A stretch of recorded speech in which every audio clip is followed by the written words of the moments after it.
Então, para retomar mais uma vez aqui as nossas discussões, né, agora a gente entra em abscesso, né, vai falar de abscesso cerebral, condição rara, né, condição não muito comum, mais comum aí para imunodeprimidos, né, no paciente rígido já não é muito comum, mas tem uma apresentação bastante típica também, a gente tem que poder pensar sobre ela, né, tem que pensar que é possível para poder diagnosticar. Então, primeiro para as definições, né, o abscesso cerebral é uma infecção purulenta focalizada no parênquima cerebral e geralmente rodeada por uma cápsula vascularizada, né, que é o que a gente consegue ver melhor na ressonância magnética, sobretudo nos exames imaginológicos com contraste. E aí, em alguns casos, ela pode não estar capsulada, né, não está encapsulada, a gente vai usar o termo cerebrite para se referir a esses momentos em que a gente observa a formação de um abscesso, né? Então, um abscesso vai ser formado ainda, mas ele ainda não está capsulado, né? A gente pegou ele em dias em que ainda não se formou de fato a cápsula de colágeno em volta da lesão, certo? A gente tem algumas patologias que predispõem à formação de abscessos e os pontos em que essas patologias aparecem são os pontos em que a gente vai ter o abscesso sendo formado, né, o que a gente chama de processo contíguo. Né? Então, se eu tenho uma infecção no seio paranasal, por exemplo, eu provavelmente vou ter a formação, se tiver um abscesso, vou ter a formação de um abscesso no córtex frontal, né, na região frontal do sistema nervoso central, e isso para todas as afetações, né? Então, se a gente tiver, por exemplo, um TCE aqui na região parietal, a possibilidade é de que se forme um abscesso na região parietal, né? Na região em que está relacionada à lesão anterior. Então, quais são os tipos de achado em que a gente pode predispor a formação de um abscesso? A gente pode ter em otite média, mastoidite, sinusite paranasal, infecções piógenas no tórax, né, aqui a gente está falando também de endocardite, né, traumatismo crânioencefálico, como eu disse, procedimentos neurocirúrgicos, muito importante, e desses é importante a gente pensar em pseudomonas e Staphylo aureus, e infecções dentais, né? E aqui o livro não fala muito o resumo não fala muito, né? E aí talvez seja bom a gente vir aqui para o livro para dar uma olhadinha nisso, né? Então aqui que a gente está falando? Que é a esmagadora maior é strep, né? Streptococo, mas a gente pode ter também enterobactérias, anaeróbios e estafilococcus. Né? Então, esses patógenos devem ser pensados, devem ser considerados, inclusive a terapia empírica para um paciente que se suspeita fortemente de abscesso cerebral ou que se confirma com tomografia, por exemplo, né, antes da intervenção cirúrgica, que é o ideal, e aí isso deve ser avaliado por um neurocirurgião, obviamente, é uma terapia que cubra anaeróbio, que cubra estrepto e que cubra, por exemplo, dependendo da causa de base, que cubra estafilococo, por exemplo, né? Ou que cubra as infecções por fungos e parasitas. Então, o que se deve pensar aqui? Se a gente tiver, por exemplo, strep, probabilidade de strep, né, uma rinofaringite produzindo um abscesso, uma rinofaringite anterior produzindo um abscesso, a gente trata para estreptococo, né, e vai tratar com penicilina G cristalizada. E tem ali um quadro bastante interessante que a gente viu no resumo da Sanar, que eu vou trazer aqui para a gente não perder essa mão em relação ao estudo. Nos doentes que são imunodeprimidos, né, os pacientes com AIDS, a gente tem uma alta prevalência de alguns outros que não vão atingir a população não portadora de AIDS. Por exemplo, Toxoplasma gondii, aspergilose, né, infecção por aspergillus, nocardia, cândida, Cryptococcus neoformans. Né? Então, esses agentes, eles mais comumente podem produzir abscessos nos imunodeprimidos, né?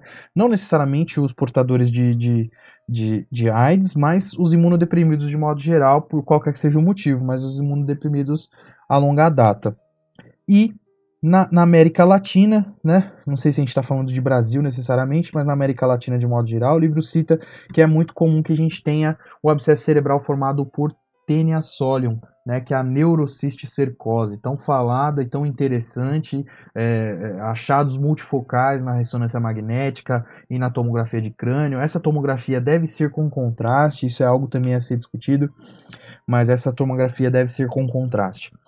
Vindo para manifestações clínicas do abscesso cerebral, o que a gente tem? Né? Então, a clássica tríade de afetação no sistema nervoso central por processos infecciosos, que é a cefaleia, febre e déficit neurológico focal, ela não é tão preditiva, porque se apresenta em menos de 50% dos casos. Né? Então, a não achada da tríade não pode excluir. Porém, o que a gente tem que se apresenta em mais casos, né? um achado que a gente tem que se apresentar em mais casos, porque o abscesso é um processo de lesão expansiva, né? A gente está entrando aí com um volume que não havia antes dentro do crânio, é justamente evidências de achado em lesão expansiva, né? Então a gente pode ter, por exemplo, uma cefaleia intensa se instalando arrastada, né? Mas se instalando muito forte, e com febre e outras evidências de processo infeccioso, mas a cefaleia, e eu vou trazer aqui pra gente, ó, sintoma mais frequente dos indivíduos com abscesso cerebral, cefaleia afeta mais 75% dos casos, afeta 75% dos casos. Então, isso deve ser bastante pensado, né? A gente olhar, o paciente não tem tríade, né? Não tem a tríade clássica de cefaleia, febre e déficit neurológico focal, mas ele tem essa cefaleia que está ascendendo, né? E a gente vai ter, inclusive, em vários pacientes, inclusive nos casos clínicos que eu, pelo menos, vi até agora no SANAR, a gente tem uma apresentação em que tem aumento de pressão intracraniana, né? Aumento de pique, e aumento de pique sugere lesão expansiva, de modo geral, né? Sugerem outras coisas, mas lesão expansiva. Como que a gente observa aumento da pressão intracraniana, né? Pode ser por papiledema, pode ser a cefaleia, vômito, náusea, né? Tem vários achados aí que sugerem aumento de pressão intracraniana, certo? E aí, o diagnóstico, né? Como que é feito? Eu vou pausar para marcar. Então, o que a gente traz em relação ao diagnóstico de abscesso cerebral, né? Ressonância magnética é melhor que tomografia. Grande ponto. Então, ponto inicial, ressonância magnética é melhor do que tomografia. Mostra a lesão de fossa posterior, mostra o abscesso em etapa inicial, mostra mais informação, é mais específica a ressonância magnética. Porém, custo mais alto, demora mais para sair, certo? Então, a tomografia pode ajudar? Pode ajudar. A tomografia pode trazer alguns sinais, por exemplo, uma zona hipodência focal com intensificação anular, né? Se a gente usa, inclusive se utiliza o contraste, é bem sugestivo de que a gente tenha abscesso cerebral, né? Porque o contraste, vamos lembrar que o abscesso é vascularizado, né? Tem sangue chegando até ele, né? Então, se tem sangue chegando até ele, o contraste utilizado vai chegar até o abscesso também, né? Então vai produzir um anel lá, com um anel hiperdenso na tomografia, e a zona do meio a gente tem que lembrar que é necrótica, então ela vai estar hipodensa, certo? Mas a ressonância magnética é muito melhor. Na ressonância magnética também com contraste a gente vai observar, sobretudo utilizando T1 contraste, né, T1 contraste positivo com gadolínio, a gente vai observar um parênquima ali normal ao redor da lesão, e aí vai observar a lesão, um anel muito perfeito, né, sobretudo nas lesões que já são encapsuladas, a gente vai observar um anel muito perfeito formado, com um edema vasogênico em volta, né, com aumento de permeabilidade capilar, e um edema vasogênico se formando. E nos momentos iniciais a gente vai observar uma lesão que tem de fato uma zona necrótica, ainda não tem a formação do anel, né, do anel, do abscesso, do anel de cápsula, porém a gente vai observar algum edema em volta da lesão, né, um edema mais hipodenso, né, com hipossinal, e a zona necrótica bem hipodensa, sobretudo em T1. E aí, um dado muito importante, né? DWI, né, o B1000, o que analisa a ponderação da ressonância magnética que analisa a restrição da difusão da água, né? Num abscesso, a água difunde? Não. Então a gente vai ter um aumento absoluto do sinal porque a difusão da água é restrita dentro de um abscesso, certo? Não entra nada para dentro de um abscesso. Então a gente vai ter o DWI com uma importância bastante relevante, né? Com alto nível de evidência se a gente está observando um abscesso cerebral utilizando o DWI. A análise de líquor não contribui em nada e a punção lombar só aumenta o risco de herniação, né? Então, se a gente tem sintoma de aumento de pressão intracraniana, ninguém vai fazer punção lombar, né? Ninguém vai fazer punção lombar com aumento com papiledema, né? Ninguém vai fazer punção lombar com vômito e náusea antes de fazer uma tomografia de crânio para observar os ventrículos e observar se a gente não tem nenhuma lesão de massa, nenhuma lesão expansiva e já algum início de herniação ou malformação de Chiari, né? Então, essas coisas têm que ser levadas em conta antes de tomar decisão para diagnóstico. Então, o primeiro passo aqui, né, que a gente vai ter, obviamente, vai ser fazer a análise clínica desse paciente, fazer uma tomografia. Na tomografia a gente já vai ter indícios de que algo não está certo, de que tem ali uma zona hipodensa, sobretudo relacionada ao histórico do paciente. Então o paciente teve sinusite, a gente está vendo uma zona hipodensa no lobo frontal. Muito sugestivo de abscesso cerebral, certo? E o tratamento? O tratamento deve considerar os pontos que eu mencionei. Então, para finalizar, para finalizar o resumo, quais vão ser as bases para o tratamento, né, do abscesso cerebral? Então a gente tem duas vertentes. A combinação de antibiótico, né, de maneira empírica num primeiro momento e depois mais assertiva quando a gente tiver resultados, de fato, algum resultado, né? E drenagem neurocirúrgica, certo? Então, tratamento empírico é utilizado para a grande maioria dos pacientes, é muito vasto, né? A gente vai utilizar cefalosporina de terceira ou quarta e metronidazol para a gente cobrir alguns outros agentes infecciosos, né? Cefalosporina, sobretudo para a gente cobrir os anaeróbicos, né? A gente está falando de estrepto, por exemplo. Nos indivíduos com traumatismo crânioencefálico penetrante ou procedimento neurocirúrgico, que a gente deve utilizar, né? Deve utilizar cobertura contra algumas espécies do gênero Pseudomonas, né? Pseudomonas aeruginosa e estafilococo, né? Então a gente vai usar ceftazidima, né? Que também é uma cefalosporina de terceira, mas que é melhor em relação à cobertura contra a pseudomona, e vancomicina para estafilococo resistente, certo? Que são muito comuns aí no pós-procedimento neurocirúrgico. Uma outra coisa que o livro cita é que a aspiração e a drenagem são essenciais na maioria dos casos, né? Então são poucos os casos em que é contraindicado, de fato, a drenagem e a aspiração. Isso fica, obviamente, a critério do neurocirurgião, mas há algumas que têm, de fato, contraindicação ou que a gente tem o tratamento médico, né, o medicamentoso e os suportes como base única, né? Então, aqui, onde a gente vai utilizar tratamento médico como única modalidade de terapêutica?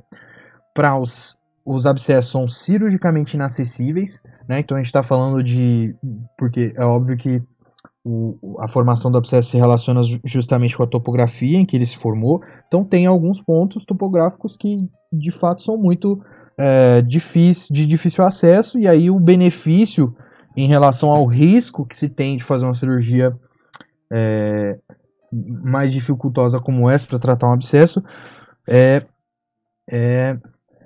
não tem evidência, né? Então a gente tem um risco-benefício que é desequilibrado. Então, os cirurgicamente inacessíveis, os pequenos, de menos de 2 a 3 centímetros, né, menores que 2 a 3 centímetros, e os não encapsulados, né? Então, no momento em que a gente ainda tem só a cerebrite, que ainda não tem formação de cápsula, né, a gente recebe esse paciente, faz as análises de imagens, não tem nas imagens a formação do anel, né, com contraste, dá para fazer tratamento só medicamentoso e conseguir reverter esse quadro, né?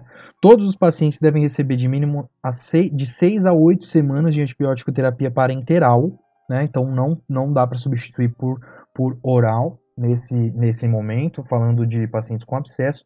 E em todos eles, as pessoas devem receber anticonvulsivo profilático também por bastante tempo, né? Bem crônico, até que surja uma reanálise, porque é muito comum as crises convulsivas nesses pacientes com abscesso. Então, deve-se fazer esse tratamento profilático anticonvulsivo e, num segundo momento, aí, após 3 meses, se não me engano, a cada 3 meses fazer uma análise com eletroencefalograma para observar a atividade elétrica no sistema nervoso central e, de fato, dizer que esse paciente não vai mais convulsionar, certo? Então, essas são as bases do tratamento.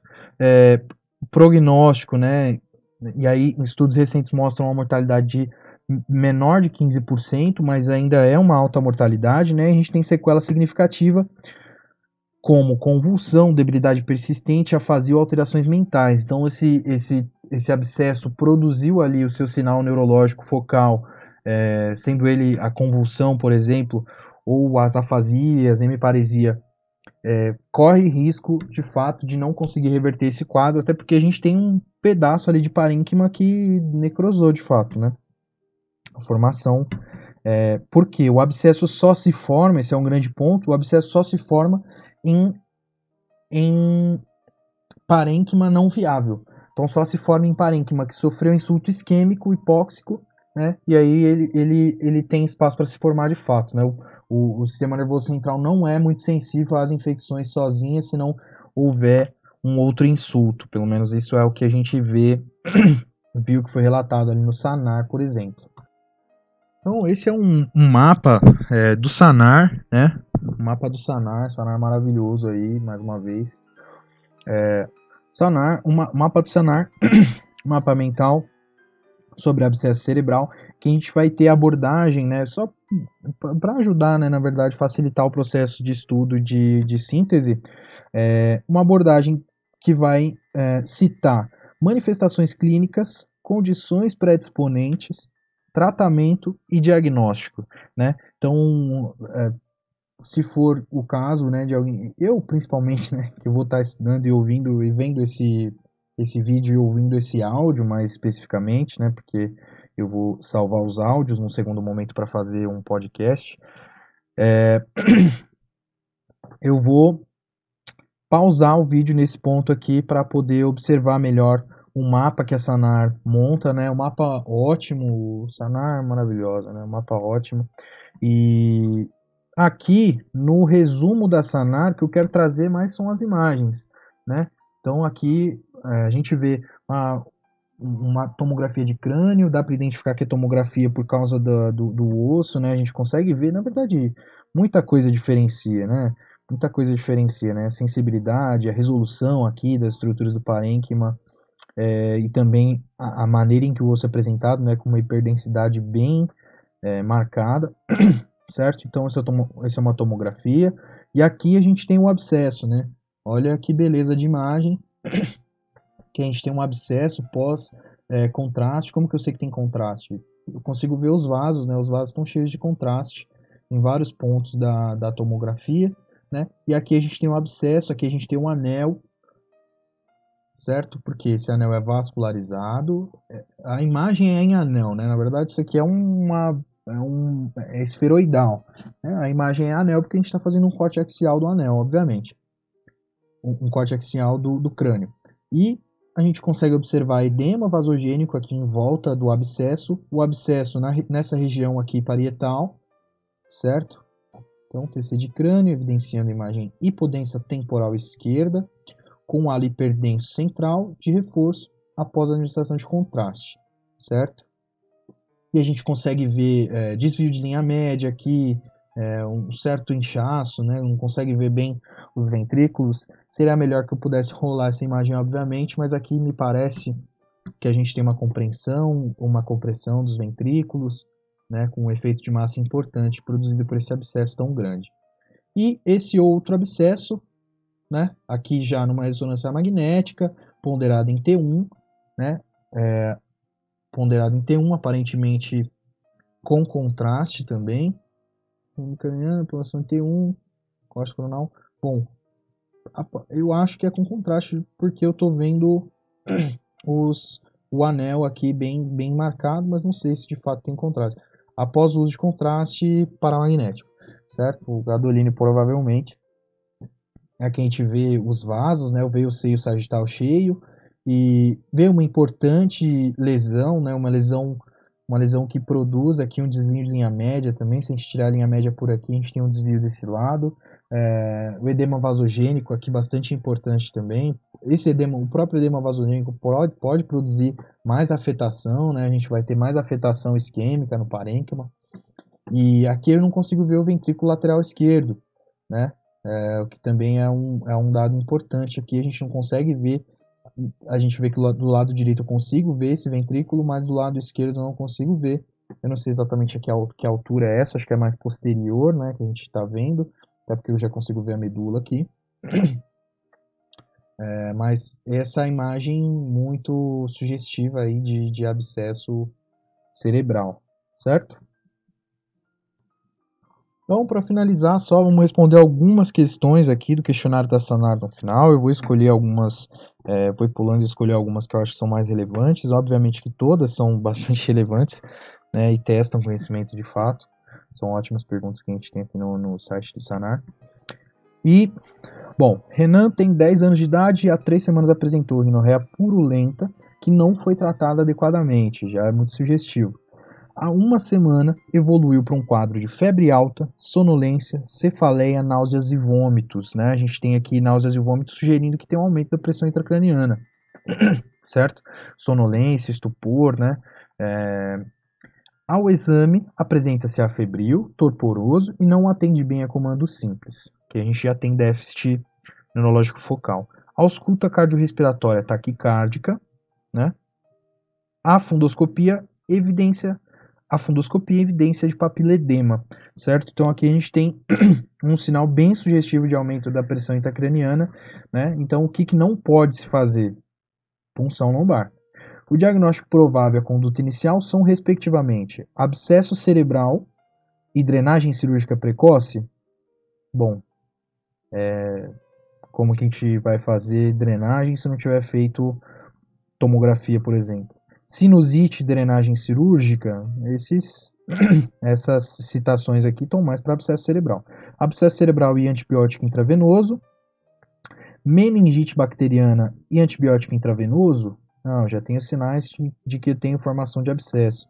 Sinusite e antibiótico intravenoso. Não, já tenho sinais de que há formação de abscesso. Então eu fico entre essas duas, né? Abscesso cerebral e drenagem cirúrgica precoce, mas a gente tem que lembrar que o primeiro passo é antibiótico empírico. Certo? Então, C, abscesso cerebral antibiótico intravenoso. Tá certa a resposta. Outra pergunta que eu achei interessante, né? Aqui é a questão 4, se não me engano. Questão 4. A morte por abscesso cerebral causada por destruição dos centros vitais, rotura e hidrocefalia, um ponto importante, né? É grave. Isso acontecer é grave. Vamos lembrar que o abscesso sempre rompe para o lado dos ventrículos e a gente vai ter esse fluido indo para dentro do ventrículo e produzindo um quadro grave. Hidrocefalia é abscesso menor do que 3 centímetros, é a maior causa de morte. Hidrocefalia é a maior causa de morte. Hérnia cerebral interna, né? Então, a gente tem uma lesão em efeito de massa, a grande preocupação é hérnia. Vou clicar aqui, mas tenho certeza.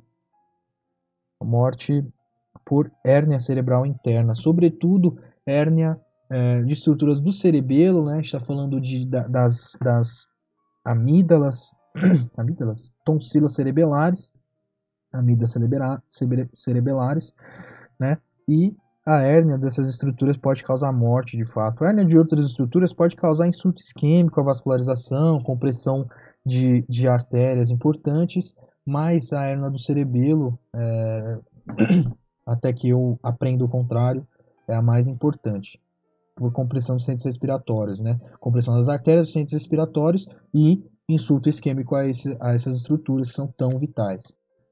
Essa aqui vai ser a última pergunta que eu vou responder, né? A questão 5 ali também no questionário da SANAC. Marque a alternativa que melhor se adequa à conduta terapêutica frente ao paciente com abscesso cerebral. Qual que é a melhor conduta? Os glicocorticoides são utilizados rotineiramente nestes casos? Não, né? Glicocorticoides são utilizados em casos específicos. O tratamento clínico isolado geralmente é suficiente para a resolução do quadro? Não, a gente acabou de ler que é necessária intervenção cirúrgica, né, na esmagadora maioria dos casos. A associação de ceftriaxone e metronidazol pode ser utilizada como tratamento empírico? Por enquanto a gente vai ficar com essa, né? Essa está correta até que alguma outra seja mais correta que ela. A profilaxia anticonvulsiva é dispensável, já que é baixa a incidência de crises convulsivas? Isso é loucura. O esquema antibiótico oral pode ser instituído com segurança como tratamento suplementar após ciclo venoso? Não. A gente sabe que é parenteral de 6 a 8 semanas. Né? Então, vamos ficar com a C e confirmar que ela está correta de fato. A associação de ceftriaxone e metronidazol pode ser utilizada como tratamento empírico, sobretudo nos casos em que a gente teve uma infecção dos seios antes, ou, por exemplo, com endocardite infecciosa. Endocardite infecciosa a gente tem que pensar estafilococo áureo e adicionar vancomicina, né, à nossa terapia empírica. E, bom, essas foram as questões do SANAR, né? Uma discussão muito boa, um tema ótimo. Todo tema de sistema nervoso central para mim é ótimo. Então, tema ótimo, tema bonito e que adiciona muito às coisas que a gente já sabe e vai saber no futuro.